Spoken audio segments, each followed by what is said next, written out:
इस वीडियो में मैं राहु काल की गणना कैसे की जाती है इसका एक बहुत आसान उपाय आपको बताने जा रहा हूं। और आप जानते हैं कि रोज एक राहु काल आता है दिन के एक समय में, और कहा जाता है कि उस समय कोई काम जो शुभ करने वाला हो वो नहीं करना चाहिए। रोज ही आता है और रोज हम घर से निकलते हैं कोई ना कोई काम करने के लिए या कुछ करने के लिए। तो कैसे जानेंगे कि ये राहु काल है, इससे बचा जाए। यार, मैं हूं विनय बिहारी सिंह। मेरे YouTube channel tea break with Vinay Bihari Singh पर आपका बहुत बहुत स्वागत है। अच्छा, मान लीजिए कि राहु काल है और आपको जाना ही पड़ेगा, ऐसा भी तो हो सकता है। तो अब देखें कैसे इसको देखेंगे और क्या उपाय है और राहु काल कैसे देखेंगे। हर शहर का, हर स्थान का राहु काल अलग अलग होता है, लेकिन यहां मैं एक स्टैंडर्ड बता दे रहा हूं, एक अनुमानित आप अंदाजा लगा सकते हैं। चलिए देखते हैं। तो रविवार को शाम के, संध्या के 4:30 बजे से 6 बजे तक होता है। कैसे भाई?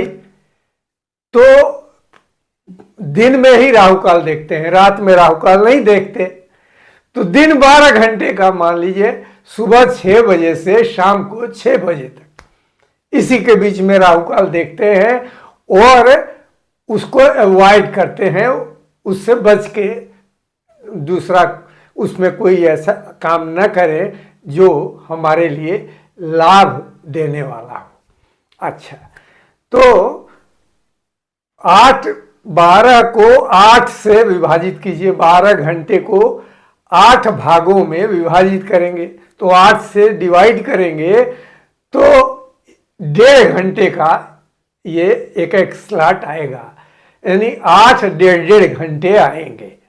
तो यही 1.5 घंटे यानी कि 90 मिनट का समय राहु काल का होता है रोज।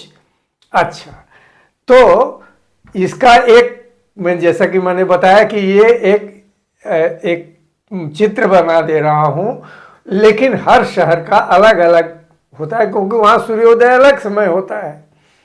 बॉम्बे में सूर्योदय अलग समय में होगा, तो कलकत्ता में अलग होगा, कोलकाता में। तो ये है, फिर भी एक मानक जो माना गया है वह मैं आपको बता रहा हूं। अच्छा, तो रविवार को संध्या 4:30 बजे से 6 बजे तक 1.5 घंटा।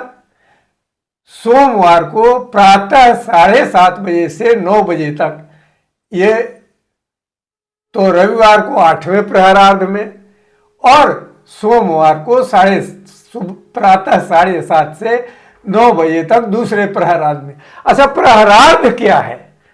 एक प्रहर जो है वो 3 घंटे का होता है, 3 घंटे का। तो प्रहरार्ध माने आधा, तो 1.5 घंटा वही। तो 8वां प्रहरार्ध और दूसरा प्रहरार्ध हो गया रविवार सोमवार। अब देखिए, मंगलवार को दोपहर बाद 3 बजे से, दोपहर बाद 3 बजे से 4:30 बजे तक। बुधवार को दोपहर में दिन के 12 बजे से 1.5 बजे तक, सब 1.5 घंटा है, ध्यान दीजिएगा। बृहस्पतिवार को दोपहर बाद 1.5 बजे से 3 बजे तक, और शुक्रवार को दिन के 10:30 बजे से 12 बजे दिन तक, और शनिवार को सुबह प्रातः का 9 बजे से दिन के 10:30 बजे तक। दिन ही में, रात में तो राहु काल देखते ही नहीं है। आप राहु को कभी भी कोई काम कर सकते हैं। इस दिन में राहु काल बहुत ही प्रभावी होता है, कहा गया है। अच्छा, तो ये तो आप जान गए कि एक प्रहर 3 घंटे का होता है, और आधा, उस एक प्रहर के आधे प्रहर में ही, यानी 1.5 घंटे तक, 90 मिनट तक राहु का प्रभाव रहता है।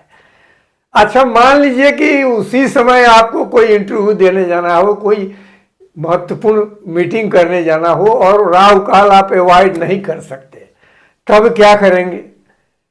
तो एक उपाय बताया गया है कि राहु काल जो ही शुरू होता है, आप अपने घर में या जहां भी हो 10 कदम उल्टे चले।